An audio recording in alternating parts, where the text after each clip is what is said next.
Hansie Phillips. Hello and welcome to the Eurogamer podcast. I'm going to keep that a little bit in. My name is Chris Bratt and today I'm joined by loads of people. Okay, one more than last time. We've got Ethan Wilson. Hi. Martin Robinson. Hello. And Tom Phillips. Hello there. Old Hansie. Old Hansie Phillips. What? Can you please explain why you just came up with this nickname? I don't know. That's what we call you. That's what Everyone calls you that. It's I've heard because stories. my hands were just on the table and Chris Bratt is being very strict about what we're supposed to do. I wasn't aware that coming on this podcast there would be such an amount of etiquette. We have to keep our drinks on the floor, our hands away from the table. This podcast is all about getting kind of letting the people that read the site get to know us and how we talk to each other. You just happen to have that nickname. You've always been handsy to me. That's just it, isn't it? Okay, I'm walking out. Anyway, the format is that we talk about fun video games and video game stuff that we've done over the last couple of weeks. I've got such a good thing to talk about. This is probably going to be one of the last times I get to do this. Thank God. He will have to shut up about XCOM 2 now that it's out and he can just go away and play it to himself and not bother the rest of us with stories about it. Wow. And can I just point out as well, I requested several times that you name a soldier after me and you never Wow. did. You never did it after me either, and then I asked Ross why. Bloody Kemp gets a soldier. What are your names for your soldiers? I've got so one of the things I really like he about the names game... them after everybody, apart from Bertie's people, got a soldier, but I haven't. Bertie helped me make his, while he was standing next to me. This is bullshit. He's quite a tall man. Before you even start a campaign, you can go on character pool and make a big roster of characters that are brought into any campaign that you start. So maybe I'll add you guys. I'll see. No, it's too late now. Do you find It's too late now. Do you find that what you name characters defines how you play? A little bit. I get a bit protective of my dad. I try and keep him alive if possible. Ideally, I'd like him to be a sharpshooter. It's a safe class. And most of them come back. The From a sharpshooters. distance. You keep them on a building somewhere. Use squad sites. They'll be all right. And then Ross Kemp is always going to be like one of the assault characters. Yeah. So he's right in there. Front. He's a risk taker. So yes, I do sort of role play a little bit. I had that, just going off on a slight tangent very quickly, I had that when I was playing Bloodborne the first time. And I named the character after myself. And true to life, I was useless. I was really just inefficient and just rubbish and just kind of scared of everything. And then I scrapped that character and named it after my girlfriend, Smee. And built it after her as well. And just because she's really efficient, she takes no shit. And it doesn't matter, I just completely steamrolled the game as well, just role-playing instead, just getting that mindset. It really worked. That's I think incredible. it does, yeah. What do you guys tend to do? Do you ever make characters that are yourself? Well, it's funny. I We were myself talking in about this XCOM. earlier. We were playing Twilight Princess, and we were talking about do we ever rename Link? And I said no, because it almost feels sort of egocentric to rename Link, who is a character. Yeah. Green clothes. You wouldn't rename pointy Mario, ears. would you? It's just You mental. wouldn't rename any of the Final Fantasy characters. So you say that, but when I first played the games when I was a kid, Never I wanted would. to be the hero in the story. No. Which meant I was Squall at one point. It's different with Jesus it. Christ, It's- I know. See Regretted as well, that one. sorry. Ooh. It's different with the character customizer, but I wouldn't rename a character that's all like Link that's already there. in the Or game. Pona. Although you could rename a Pona rude words, which I used to do when I was a kid. Could you really? Yeah. And then it's like, oh, you found... Yeah, okay. You renamed her what? Dick bag. Oh, wow. Okay, excellent. Oh, dear. Yeah, well, in XCOM, it's actually always been a really big thing for me that I name all the characters and get attached to them. Because the game is at its best when you care about the individual soldiers. You have to put so much time into keeping them alive, and they slowly rank up and become more useful on the battlefield. But you also grow attached to them because of these little stories that happen. Like Ross Kemp, I remember this amazing shot he did to save Jeremy Corbyn. That will stick with me now. And now Ross Kemp's character in the game is more important. But you need some throwaway characters, right? That can do that you can just go fuck it and just send them in. Just Have on you the ever off named chance. a character after someone you don't like, knowing that they're probably going to get wasted? So I did actually. I tried to make Donald Trump and Sarah Palin. I was really scraping the barrel. I needed some extra characters, and I just didn't like using them for some reason. I couldn't do it. I had to then go back to minor TV celebrities that I found amusing. So what you're saying is you made characters after Donald Trump and Sarah Palin, but not after me or even I think that's Ryan. Start complete taking it so bullshit. personally. But yes, I reviewed the game and it actually went live. The review went live this week. The game comes out on Friday. Was it the first Essential of 2016 when? Yes. Wow. Oh, man. Yes, I should know that, shouldn't I? Yes. You should do. You are reviews man. Yeah, probably. Yeah. Well, it's the first, I think, badge I've ever given in a review, and Man. Considering how much you talked about it, I think we all saw it coming. Yeah. It's that added bit of pressure with the big golden badge, though. You got to really justify it. I was talking to No, because Christian. we had 2 games that were nearly essentials. That's what I'm getting confused. Amplitude was nearly an essential, but that wasn't at the end of it. And The Witness was very nearly an essential, but it wasn't. Yeah. But then sure. not even wet, so yeah, I think it's the first. Yeah, this is the first one. It is an incredible game. XCOM Enemy Unknown is probably... It's definitely one of my favourite video games. And yeah, XCOM 2 is just better. Can you separate your feeling to Jake Sullivan from your feeling to the game, though? Is that I think that Yeah, could can be a I problem. can I just state for the podcast, Chris did go into that interview claiming that he was going to tell Jake Solomon that he loved him. And I was really disappointed when that didn't play Which out. I didn't do, although I did cut the end of the interview in which I told both him and Johnny Lumpkin, the creator of the Longwall mod, that I was a fan of both their works. We've all done Chris that in Pratt interviews, has though, no haven't you? chill. We've all done that. It's like when you call someone mum by mistake. Like, you've all What? Sorry, no. No, everyone used to do that to teach You you. don't have that one. Martin Robinson, you have an amazing story about an interview where you went in and you said the wrong thing. Or is it you were running late or something and you made up a story about the fact that you had a not child? the time I called you Suzuki Dad. That never happened. Different That time. never happened. Didn't you make up a story where like you pretended you were late because you made had up a a- child and then they called you up on it and then you had to invent this life of this fictional child? I was interviewing Phil Harrison, and he's like really, really tall and quite imposing. And it was when he was at Atari, so like 2008, 2009, and I was fairly green around the girls. And yeah, he insisted on the interview standing up, which was already quite weird. man, Because really? he's about 4 foot taller never than me. into Why did he do that? I don't know. To impose I think over there were no Yeah. chairs. I think it was trying to be like, hey, it's a casual vibe. Let's just do it standing up over It's like here. in the the West Wing, opposite. where you're walking down Oh, the yeah. corridors. And so I was chatting to each holding other. my dictaphone up to his mouth and just reaching up, trying to get what he was saying. And then like halfway through the interview, my phone starts ringing, and I'm like, I panic. It's a terrible thing to happen. So I panic, was just like smacking my thigh, just trying to stop it. And then I mumbled something to him, going, and he's like, "What? It's your son?" And rather than being like, "No," I was like, "Yeah, it's my son. It's fine." And then we carried on the interview. And then afterwards, he's like, "Oh, you should probably call your son back, shouldn't you?" And I was like, yeah, I should. And then he went on to, we had this long 5-minute conversation about a son I had to completely make up. Oh my god. And I had to be like, it was his first day at school, because I remembered my friend's son, it was their first day at school. Oh my god. Nice. And so, yeah, and I had to give him a name. What was his name? I forgot what his name is. I should remember, because I'm terrified that one day I'm going He's to your bump son. into Phil Harrison. Yeah. Oh, And God, he's you going to think ask he's me gonna who mention this fictional son is, how he's doing. Because I think he'd be about 10 now. Oh my god. The trick is with inventing fake children is you've got to go light on the details. If you give them too much, like I'd argue that you shouldn't even say it was his first day at school. Just say he's at school. I was really impressed that I got carried away with the fiction, I think. at that Oh point. right. Oh Yeah. god, now it became a thrill for you. And that's why I've been a pathological liar ever since. Like Peter Molyneux. That's absolutely wonderful. Okay, but yeah. Sorry, sidetracked. XCOM, yeah. So so did you go into the code for the review thinking that you were gonna love it, or were you scared? I wasn't scared because we'd had You a played really a bit good preview before, with it. Yeah. yeah. And I went into that preview and I remember like Christian Donlan, who's also an XCOM fan here in the office, that we were both kind of like talking a lot about what we expected from it before I went in. And I was nervous about playing the preview build. In fact, I remember as I left the office to go to Windsor for the preview, Christian Donlan stood up and saluted me as I my left. God. That's how, That's that's the how queen of important it was. strategy as a king of strategy. Is that why you did to Windsor? But yeah, no, I went into this review build feeling pretty confident about it, and it's the kind of the big point I wanted to make in the review on Monday was that it's not just more of XCOM Enemy Unknown, although I think a lot of people like John at one point said exactly that. Oh, it just looks like more of the same. And there are new enemy types, the classes have been reworked, there are new abilities, it looks better, all that kind of stuff. But the thing that really impressed me with it, and the reason I think I had to give it essential, is that it just seems to know its audience so freaking well. Like all the horrible little habits you picked up in the last game. So if you played Enemy Unknown, you kind of get into this routine of just moving forwards a little bit and using Overwatch, which is that safe ability that shoots back at the aliens if they appear. And basically you creep around the map doing that because there's no time limit to worry about or anything.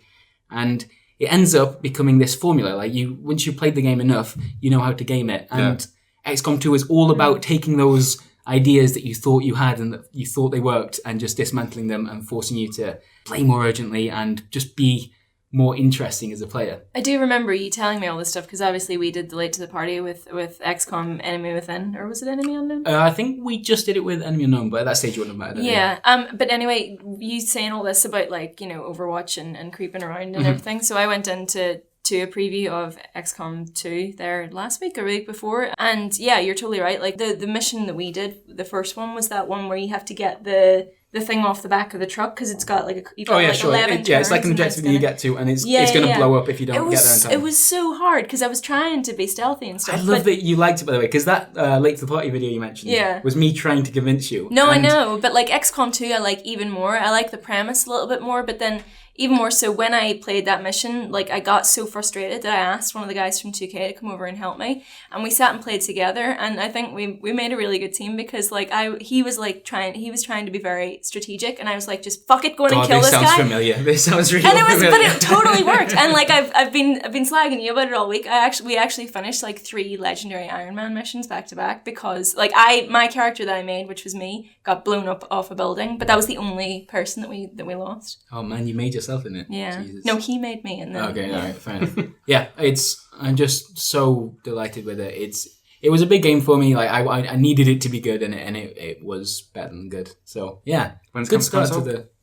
When's it coming to console? Is a great question. I can't think that it's not right. It's like seems crazy not to. I'm half joking. I'm not even that bothered about it. It doesn't. I'm not sure how well it fits on console. I don't know, because like all the top comments on our review at the moment seem to be like, yeah, this is great, nice. When's it coming to console again? Like I keep seeing that come up every time. Either it's a very vocal minority. The last XCOM game came to console, right? Yeah. Eventually. How long was the gap? There was no gap. Yeah, it launched on there. So the difference this time around is that modding is being supported from like day one, a really big way that just wouldn't work on consoles, and I think they really made that a kind of standout feature. Do you think that's the crux of the decision to do And that? also maybe, this is something I was talking about with Matt Lees, who I did like a little multiplayer kind of feature with this week as well. And I wonder if like launching on PC is actually a really good way to tackle any kind of initial issues that come up. Like if XCOM can be a bit of a buggy experience at times, and I'm sure they're going to need to patch things along the way. Like, I wonder if that's easier to deal with on PC. Like, is that a good place to launch a game? They've got a bad record, haven't they? Because I remember Beyond Earth, I had a hell of a time with it. It just didn't work on my PC for so long, and it took months for them to fix it. I don't think Enemy Unknown was terrible, but the thing that really makes those problems apparent is that I like to play on Iron Man, which you mentioned, which is basically a mode where you only have one save file and it overwrites after every single action you make. It's so freaking stressful, but like is the coolest way to play because all your decisions feel like the end of the world. And so when a bug crops up there and screws you over and you lose a character because the cover system didn't work how you expected or something, then it's unfair. Like and permanent as well. And yeah, I imagine they're going to run into a little bit of that. Perhaps they'll iron out the kinks on PC, and also that is their main base of players, and then look at consoles later on. But yeah, it's reviewed really freaking well. Not just as like most of the scores that I've seen, review scores. You remember those things? Are like 90 plus, and yeah, most people seem to think I'm it's looking great. forward to playing it. I don't normally play strategy games, but I'm going to be downloading it and playing it this week. XCOM is a really good one to go in with, I think. I really enjoyed XCOM the Bureau, so... No, you did not. You just like to say that because it resets me. I completely forgot that game happened. I was like staring at it the other day when I walked It's into the game called shop. The Bureau XCOM Declassified. If you're gonna say it, at least get the name correct. I just like bringing it up every so often to annoy you. I can't believe it even shares the same franchise as my beloved That XCOM game will be 2. forever marred for me, even more so than it already is, because I went to a preview event for it and had my phone stolen on the way back. Oh man, So that's a it's 4 just out of 10 then. Yeah, it's marked forever. Alright, fair enough. Well, outside of that game, the game, XCOM 2, which we covered in... Other games? What? Not for me XCOM? for quite a while. We've covered it in so many different ways, and... We have. The collective we. Tom Phillips. Hello. And Ether. And I think even Martin, maybe a little bit. Thank you very much. You guys have all been playing the Division beta, is that right? Yes. Beta, beta, where'd you fall on that argument? Better. Beta. Yeah. Better. Because it makes the game better. That's why they call it that. Does it though? Yeah, that's why they call them betas. Well, there was a very interesting video on Eurogamer's YouTube channel this week which debated whether betas were actually that or whether they're just a marketing tool. Yeah. What do you think it is in the case of Division? I think it's a bit of both. Oh, I don't know if you saw the story from today, but the PC version Yes, of I did. the Yeah, beta did you Division, see that? Like Should I all say the beta? superpowers? It's better, yeah. Just shush. Was really, really buggy at the moment. Not buggy, just but buggy, like no, it's- able to be cheated. You could just go into the code of the game and change all of these really important gameplay settings which are stored locally rather than on the server. So you can give yourself unlimited ammo, You can basically make yourself How? invisible by like. Because you move so Did they do fast. this in? Like, did they leave that in intentionally? No, No. and they have Ubisoft has blamed it on glitches in the game, but it seems like this is how the game has been coded, and it's a very big thing to change between now and March 8th when the game comes out. Really? So yeah, we'll have to see. And there's another beta coming up. Yeah, that one's going to be open. Yeah, I don't trust because the last time Ubisoft released an online game, it didn't go down so well. No. Which one was? Rainbow Six wasn't Rainbow so Six. bad. It wasn't disastrous, but it hasn't been. It hasn't. I wouldn't call it good. It hasn't been a smooth. Yeah, a smooth. They've There was a- extended this beta by 24 hours though as well. Yeah, but anyway, apart from the PC version, Yep. and even on the PC, I think it's been generally well received. And interestingly, like Destiny, it's this game which hasn't really been revealed too much ahead of release. And for many people with the beta, it's the first chance to really discover what kind of game The Division is. And it's been in development for so long. You know, it was revealed back at E3 2013 Jesus. and it's been sort of quietly bubbling away and was in development for a while It was, before that. it was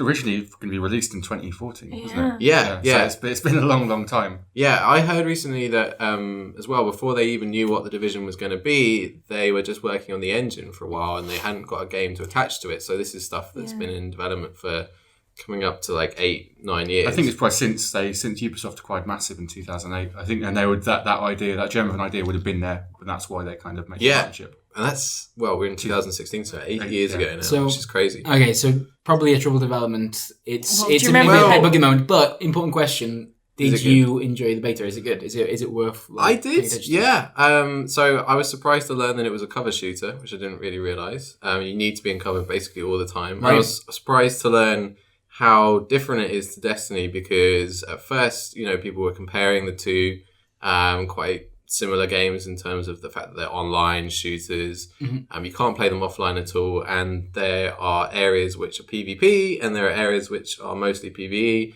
There's kind of a short story to it, but the main gameplay loop is going into areas, finding better gear, upgrading your character, growing more powerful over time, and taking on progressively more difficult activities. How's it meant to be played? Are you supposed to be doing this all as a kind of a group of mates? They basically? did make a point, because it's weird, because I played it at a preview event, which is so different to how I played it. And it kind of proves why preview events aren't always that good in some certain cases, because I had a developer, I was playing it with Nathan Brown of Edge, and then we had a developer from Massive with us who's given us basically a guided tour. And so the experience I had was really like, it was just content. And he was like, he knew what everything was, and we hit every beat in it. Over enthusiastic. And then you go and play the Okay. real beta, and it's like, I'm walking around and like, Very- this is really confusing. I don't know, like, this is really empty and really confusing. Well- And it was very different to the game I played like Right, 2 weeks okay. ago. That was kind of how I felt about it as well. Like, I wasn't really going into it for the multiplayer experience as such, which sounds like a stupid thing to do, but I was kind of more looking for, you know, a cool world with lots of things in it to sort of look around and do, and it's not that.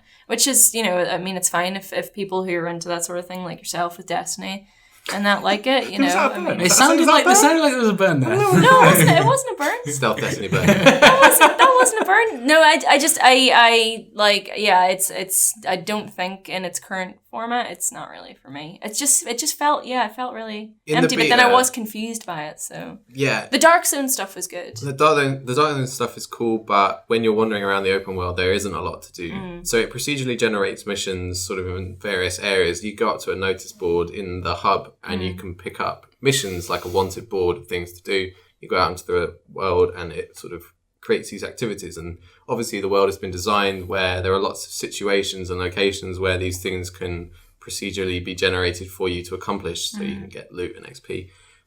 But in terms of story content, there's a real question mark over how much there is. Apparently there's only 12 main missions in the game, of which the beta has 1, which took me sort of 20 minutes to complete. And then you can complete it again on hard mode, which is a Destiny trick, like making you play the game again.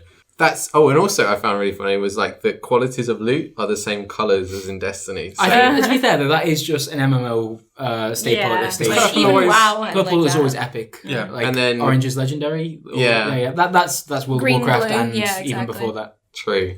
It's not well, it is kind of an MMO, but it's not at the same time. Sure. And it's certainly not an RPG, which I think a few people had kind of thought it would be. No. It's way more RPG, maybe because that's, again, we had a different experience at the event that you got in the beta, because we were kind of rushed through the level progression system. and we were taken from like 4 to 8 really quickly.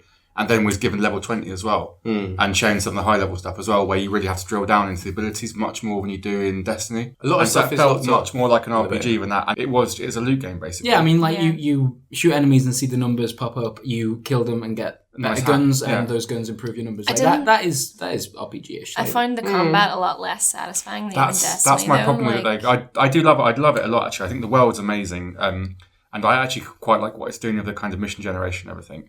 But the fundamental action of shooting just isn't very... It's not bad, and it felt a lot better, actually, in the beta than what we played a few weeks ago. Right. So they're working on it, definitely.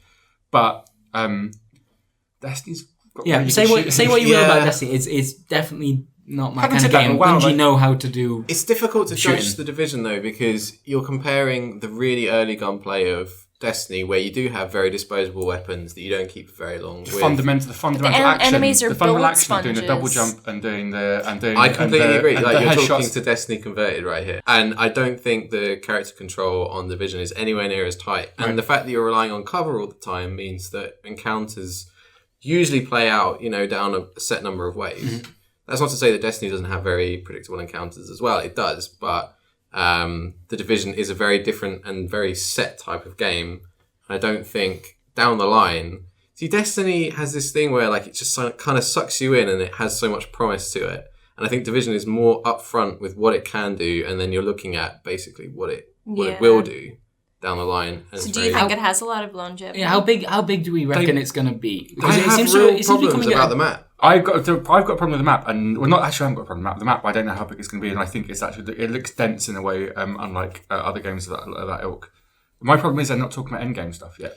Yeah, and we're, 6 weeks ago, out? and that's absolutely mental to not talk about what's going on in the endgame, because people are referring to Dark Zone as the endgame place. There's only one Dark Zone in the game. So there's got to be only something one. else, and they said I was shocked. They said there's going to be some endgame stuff, and we're going to tell you about it later. It's like, well, now's a good time to tell us. See, 'cause the game's out in a month. I remember the initial reveal for the Division, and I can't help it with Ubisoft. They know how to reveal a game. That whether or not that is the game that you end up playing is another story. The first time they showed that, the idea Do you remember of when it had the companion app and everything? Like, And- yeah, you can play it on the bus while your friends play it on consoles. just the idea of Assassin's Creed Unity got rid of that. the idea of going around this abandoned city and then just stumbling into an enemy group of players is really great exciting. idea, Whereas yeah. it sounds like the Dark Zone is actually quite you will know exactly where that is on the map, and you will know when this can happen. It's something the Dark you plan Zone's much for, more right? emergent now. The Dark Zone's going to be a cool place for amazing things will happen there. How What's that? That was me trying to open my can really surreptitiously under the Hands table. Sounded like a little Just fart. So I'm under the impression that it's clearly marked on the map. You walk into it, you know The that Dark you Zone, Yeah, can. yes. the Dark Zone is, but that But- Dark Zone is quite expansive though. Yeah, it is.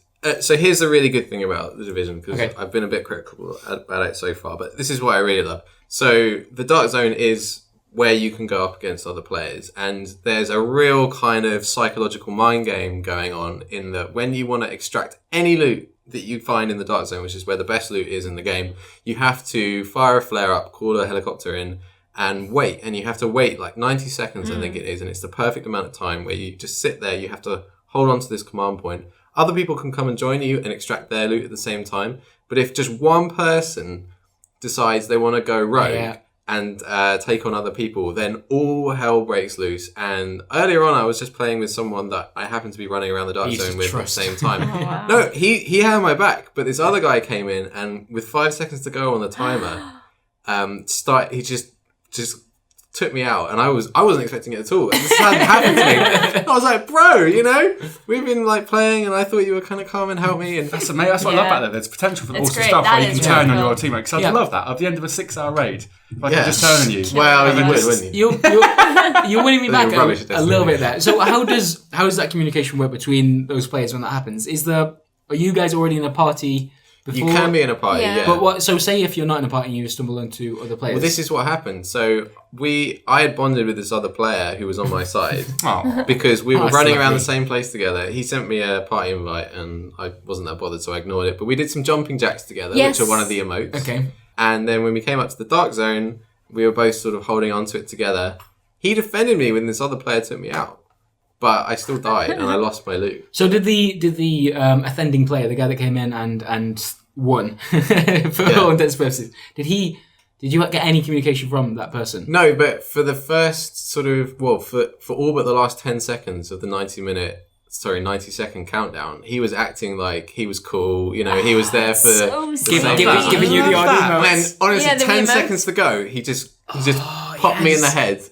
And it was brutal. I couldn't believe what I saw. That's by far the best thing you've said about the Division. And there's a lot. The scope for that in there, where you can't guarantee what's going to happen, and you will need other people to back you up. That's great, because that is a sort of thing that I want to talk about when I think about a game. And Destiny doesn't have anything like that. No. It's usually you and 6 or 5 other players up against a really annoying AI in the raid. You know, me and Martin have played together doing raids. We're still there 3 hours later trying to get past one of the first bosses. That's not fun, you know, but you need to do that to get the better loot. And I'd much rather do that against humans who are unpredictable. That's a much better story for me. That was way much fun. Yeah, that is a story rather than a predetermined encounter, right? That is that sticks with you. Because we had the live stream the other day, and like it was a full team online. It was like there was 4 of us in a party, and I think it was then Ollie had to leave.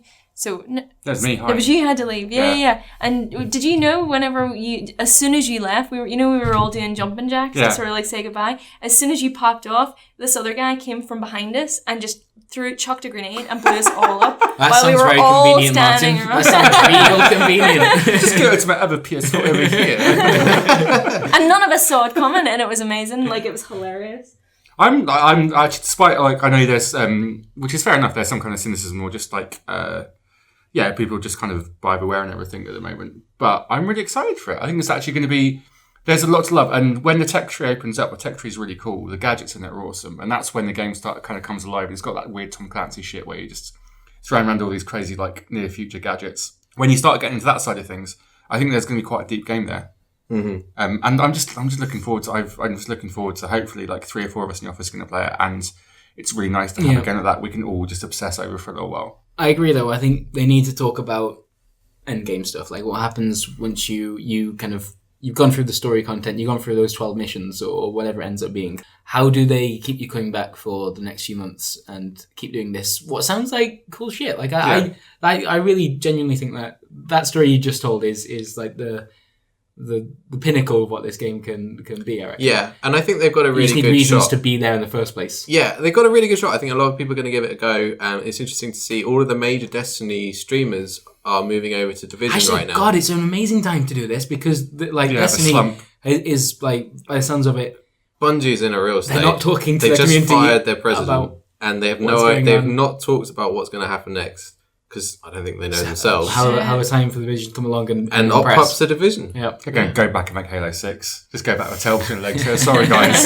Sorry, we thought it was a good idea, but you know what? This shared world nonsense. Nah. Absolutely not. Yeah, I am really interested to see how it pans out. And interestingly, I don't know that we're going to know that until the game launches and we see how many people play, how people play in the Dark Zone. Well, judging by the responses, like people seem into it. I think it's going to be, it's the timing's right for it. But it released in March when there's nothing really going up against it. There's already seems to be like a really big appetite for it. Yeah. Which is surprising. I thought it would kind of die on its arse, but like, because it's been so long. I think it's come at a really, really good time. And either way, like, I don't know how fair this comparison to Destiny really is. I don't think any others will until we see what the full game kind of looks like.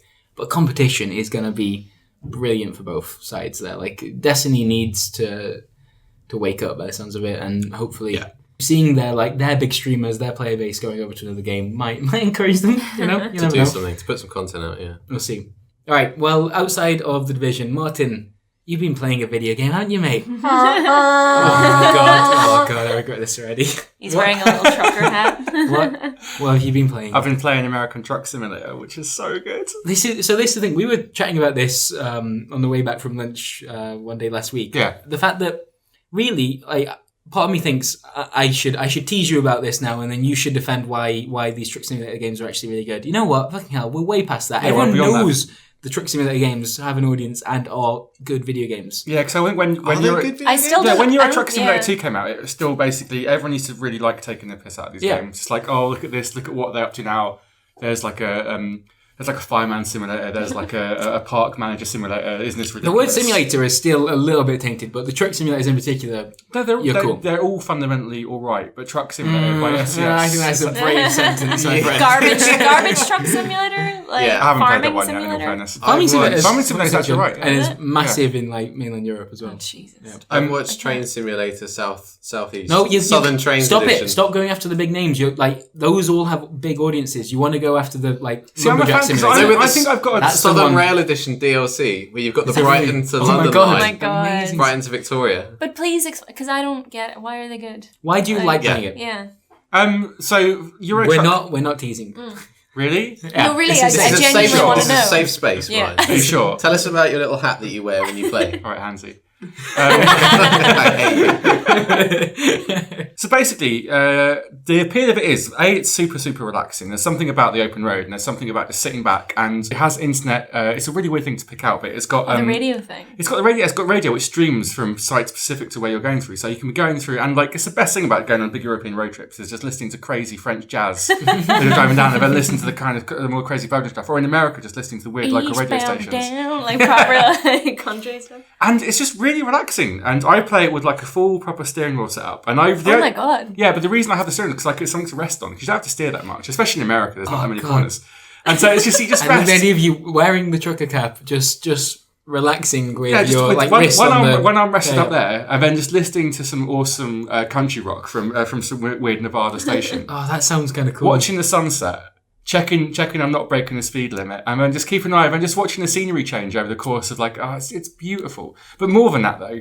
it is more than just basically a really fun driving sim, which is really, really relaxing.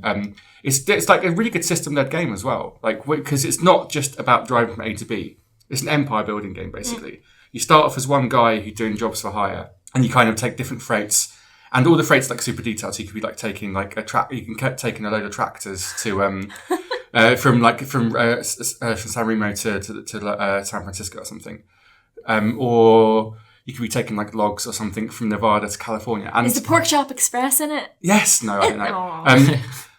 And then so you slowly, but you build. What? Have you never seen Big Trouble in Little China? No, I haven't seen it for years Oh actually. my God, it's amazing. Anyway. And then so you get more and more money, and then eventually you buy your own truck, and then you can start taking your own jobs for more money, and then you can buy another truck and another garage, and you can start hiring people.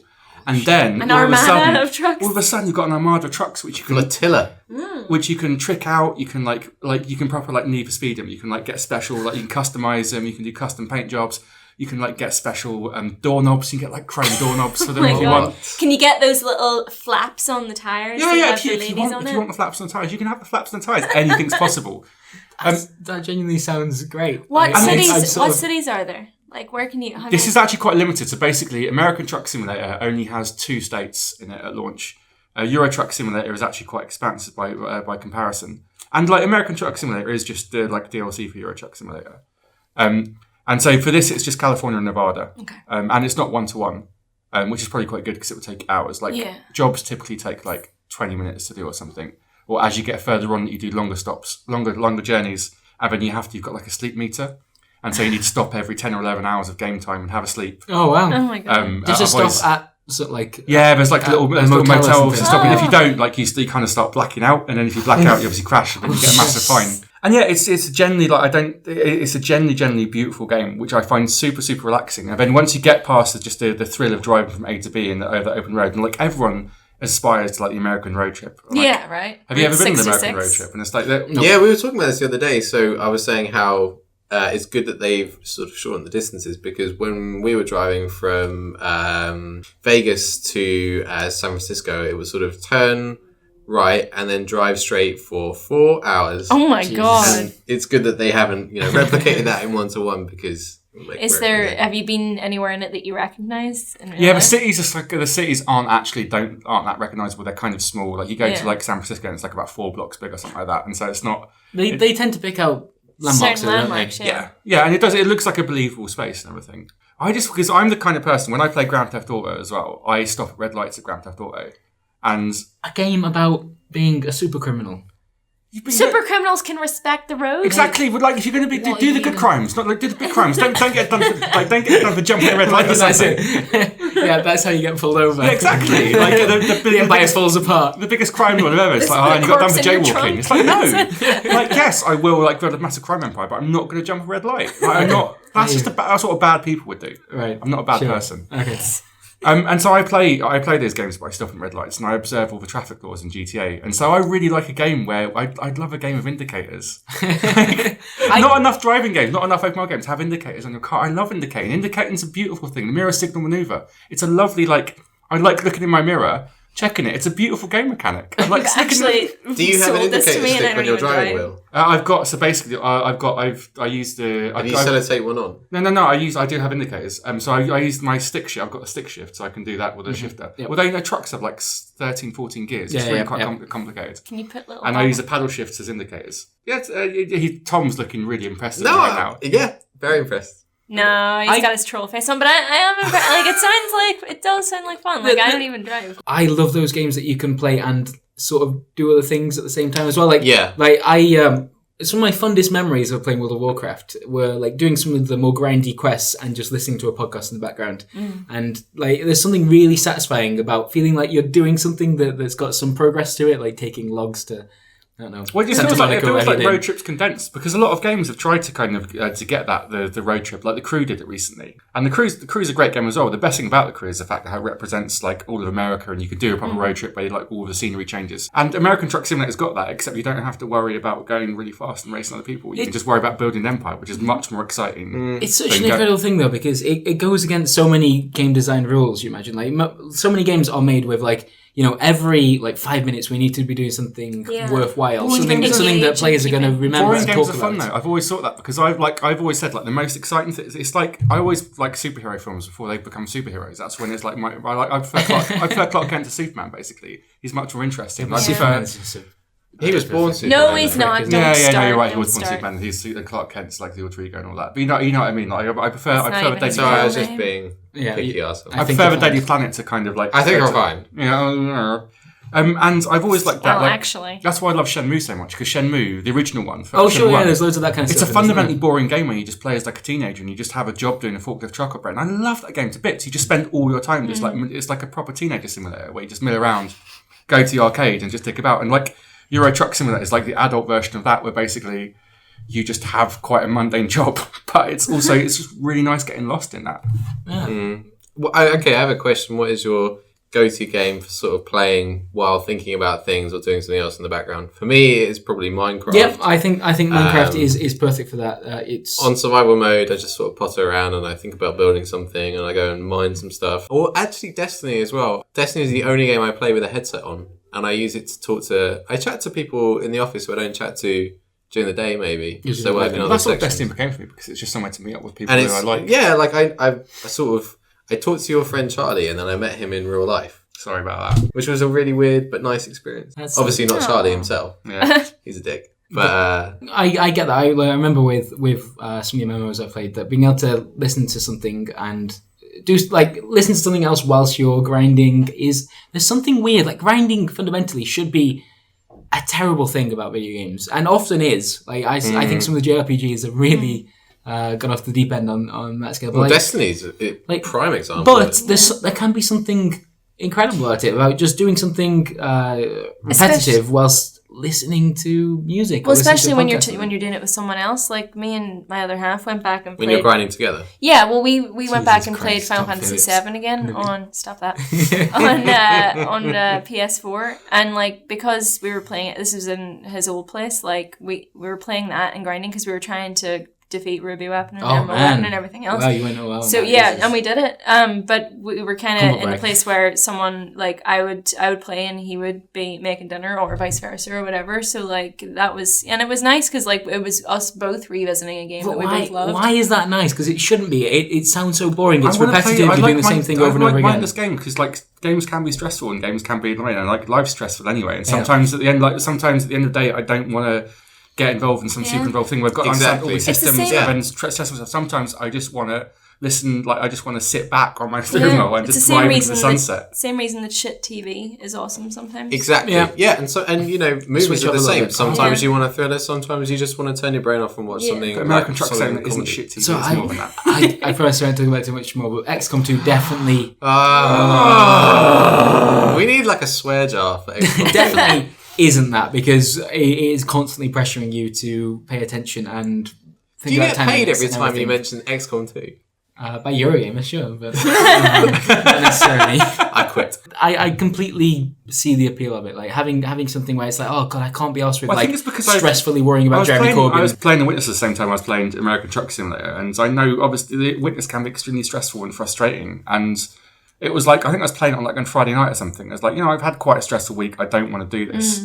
I'm not enjoying myself at all. This is just horrible. This is like, it's like being back at school. I've heard a lot of people say that about it. Like, it's brilliant, but they're not really. Yeah, it's if you're not. I'm in the too right stupid place. for it. I think. How do you review that feeling? Like, isn't that a difficult thing to get across when you're recommending a game? Like, this is a game for when you don't really care that much. So when you, or when you just want to tune out and like not worry. Like, is that something that you can get across when you're recommending a game? Like, how do you recommend American Truck Simulator? It's becoming increasingly difficult to do that with games anyway, because some games you play to be sad, or some games you play to be, whatever. Like, I think that's why it's becoming such a troubling thing to play games, or to review games now, where, like, people think you're just doing it for fun or to escape, which... Sure. Well, Life is American Strange, Truck for Simulator is- example. American Truck Simulator is pure escapism. It's what video games are really good at, and like video games, so at one point where like you can be the superhero, you can be the starship commander and all that, and this is you can be this truck driver, and it's really good. It's really good at doing that.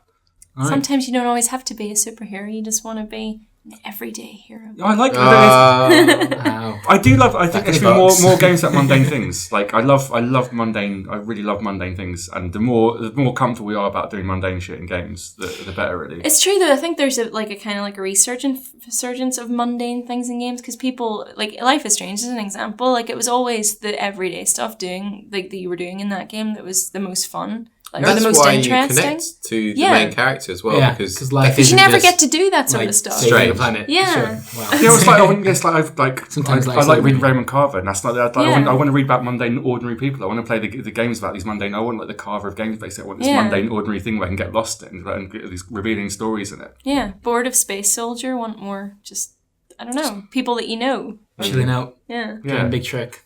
All right, cool. Is there any other games you want to talk about, or shall we move on to some questions? We're embargoed, I think, for the other game I've been playing for. Although we're embargoed on a 10-year-old game, which is hilarious. yeah, Video Twilight game Princess. industry. We could talk about how it was when you played it incorrectly on GameCube and I played it correctly on Wii. Yeah.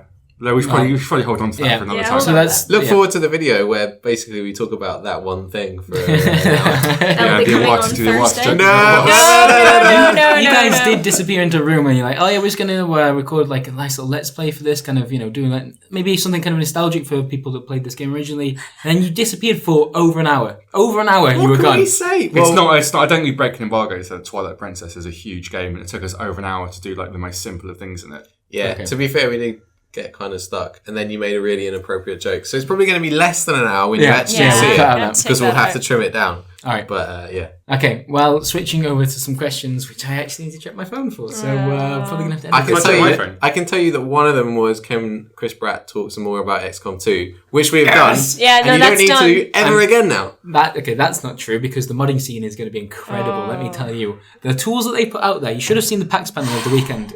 Really top stuff. Has anyone ever The talked whole to you kit. about working from home? Get a board, mate. And, okay, let me have a look through here. I actually genuinely need to go and look at your Twitter, so I'll He's just be right checking. in. He's just checking his emails. This is Yeah. unbelievable It's just checking stuff. your Twitter It's just notifications. pictures of column. Jake Solomon Is he over on and over Tinder? again. Come on, please. This is embarrassing. Swipe. Are we swiping right? Okay. Swipe right. He swiped right on Jake Solomon, definitely. Yeah. Who is all going to E3 from the team? Asks Pseudo Kieran. We can talk about this, talk can about we? that? Yep, sure. Yeah. Why not? So it is going to be myself again, Mm-hmm. second year running, which I'm really excited about because hopefully NX will be there. Yeah, that'll be and Wesley and Paul, and we are the Eurogamer.net site representatives. Oh wow, totally freaking cutting out the video team as a No, separate he was entity. passing it over to you. Nah, mate, nah, that's bullshit. Oh my god! Also going from Eurogamer Video are From the Chris video Bratt team. and Ian Higton. Yeah. I It's wanted fine. you to introduce You know, yourselves. that's okay. We'll go as well, I guess. Make God's some of those sake. videos At on least, YouTube. at least have the pretense that we're one happy family. Come on. And from Digital Foundry. Yeah, John John Linneman is Linneman. going Yeah.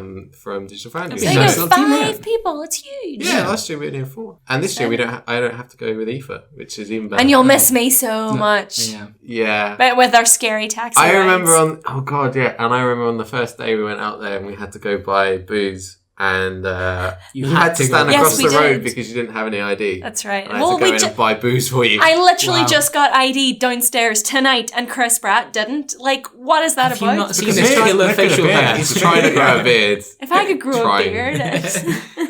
Yeah, I'm really looking forward to it. I didn't go last year, but I really enjoyed watching it because it was a freaking incredible year. Yeah, oh Like, my god. That Sony conference, I don't think we ever think top that. I legit In terms lost of my like shit. ridiculous, Yeah. silly announcements, we're I never really going to top that. like, I was sat next to Aoife when they announced Final Fantasy Remake. I just turned myself inside out. You made a I noise. really, Were you here She when- made a noise. Did I cry? I'm not even sure if I cried during Shenmue 3. I was so confused by everything that I was just Yeah. I don't know what happened. Something weird happened with you in Shenmue 3. I don't think you, at that stage, you just stopped believing. It was insane. What was going It really on? was, because it was 3 big announcements. Like, I was Yeah. like, what the fuck? Is Santa going to come on stage next and announce Yeah. something? Like, It was cool. That's what I most look forward to with that show is just the spectacle. Like none of those games, when we're going to play for a little while yet, but it's fun to see them being announced and just see this whole the ridiculous reaction show to it was so much fun. Yeah. explode around them. Yeah. There's potential for Nintendo to do that this year, but that's assuming Nintendo shows up at E3 because obviously it hasn't in the past. I just hope that they have a live conference and that they do it this year, because if there's a good chance of them doing it at any point in my lifetime, hopefully it's going to be this year when I'm out there. I It hope for you feels too that much they for do, Direct. like- It feels like they need to do something and not just do a Direct Yeah, for it's a big a console reveal. brand new hardware, maybe for portable and home console. We don't know yet, but we'll see. Next from JK Pancake, which is a good name to say out loud. What is your gaming guilty pleasure? I've got one. If you want me to start, whilst you guys have a think. Mine is, oh man, I'm so proud of this. It's not even guilt.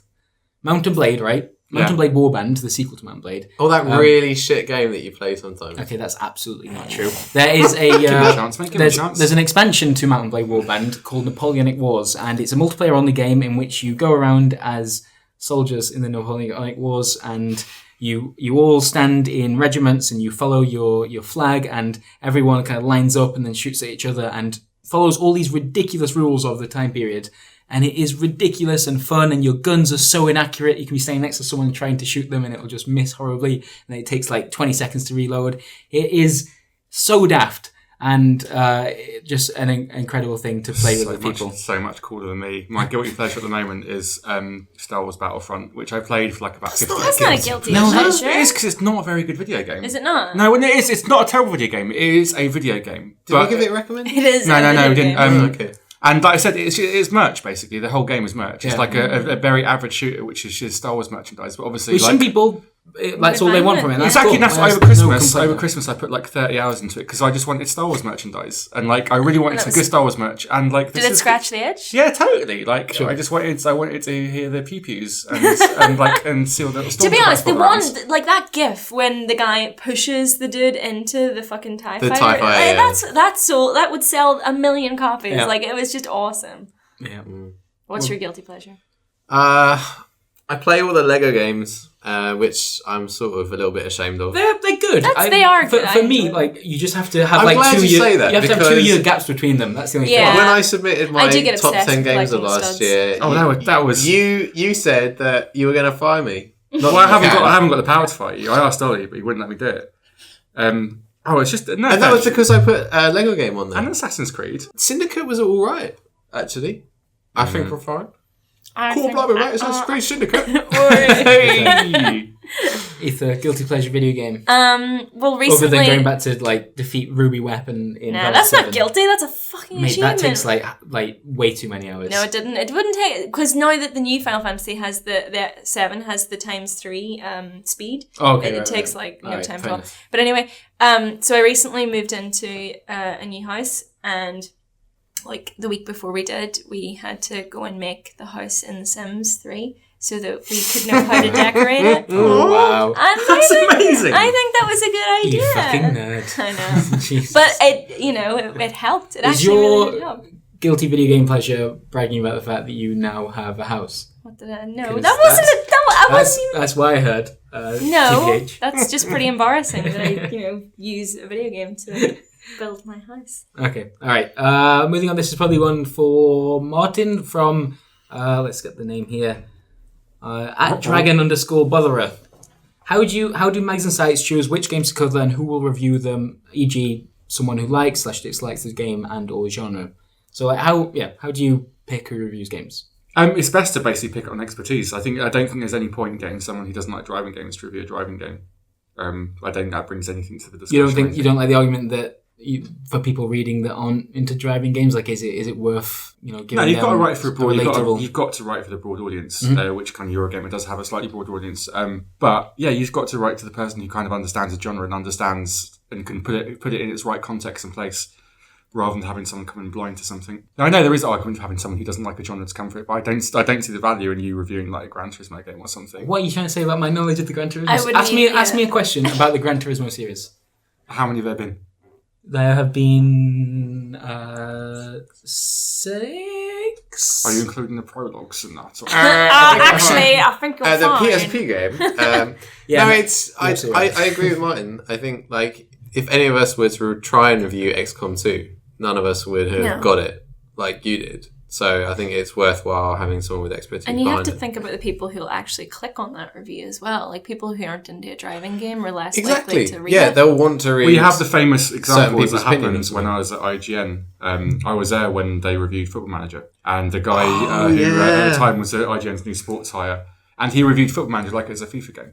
Ooh. And he was like saying, "There's just no interactivity in this. It's Holy terrible. You crap. can't." And it's just like That's not what it's... Yeah, that doesn't help anybody. that doesn't help anybody. Yeah, exactly. It's just like this is just silly. That's an extreme. You Obviously. can't even control the players. Yeah, it was crazy. But that's something extreme of it. But I think it's an extension of the same logic. Sure, and there's room outside of the review process to talk about that kind of thing. You can get someone that hasn't played Football Manager to talk about Football Manager.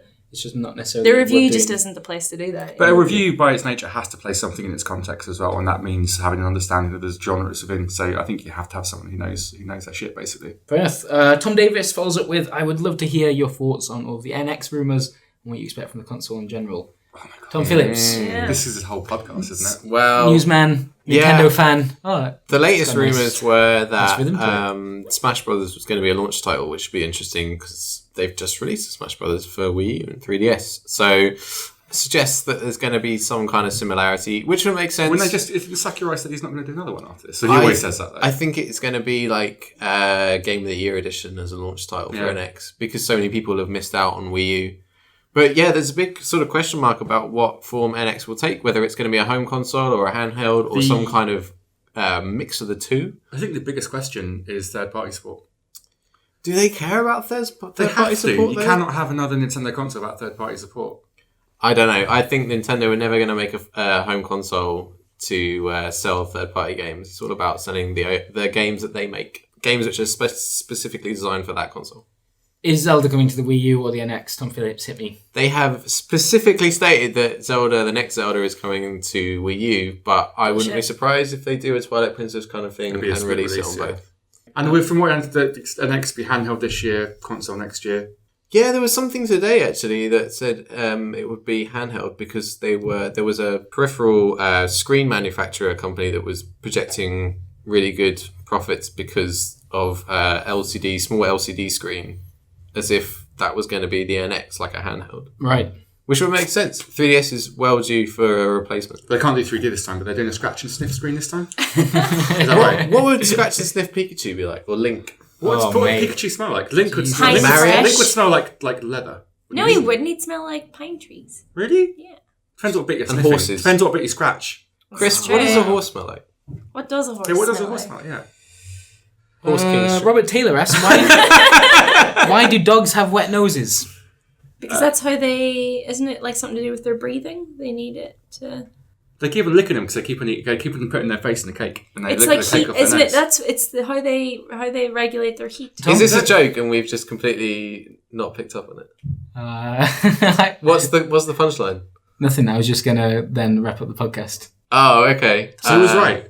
I don't know. Look it up. I need I've to nothing. know. You actually want me? Yes. Jesus Christ! This is really terrible. You said said heat regulation. you said heat regulation. That actually sounds way more legit. Do they than what you detect said. smells better if it's Why wet? Is it like electricity? It conducts it No, better. Tom Phillips. Noses It's not a fucking... wet. All right, it's not a Ethel Wilson. Pikachu. Hang on, here we are. What would Pikachu smell like though? Give me a Like, second. Like sort of like you Like smell lightning. after a storm. The Wi-Fi Like wet connection cardboard. here. Like when you shite. smell a battery. I think he'd smell like shortbread. Aliens are supposed to smell like wet cardboard. Everyone who's all the induction stories say Alien Greys smell like wet cardboard. Ew. Wet nose, cool body. Moist noses are also one of the ways that canines can regulate body temperature and cool down. Thank you very much for listening to the Eurogamer podcast this week. For all your dog facts. We really like seeing all the positive feedback to it last time. It was very nice of you. And yeah, thank you for listening this time as well. And thank you to my co-hosts, Ether Wilson, Woo. Martin Robinson, Woo. and Tom Phillips. Handsy Gripper.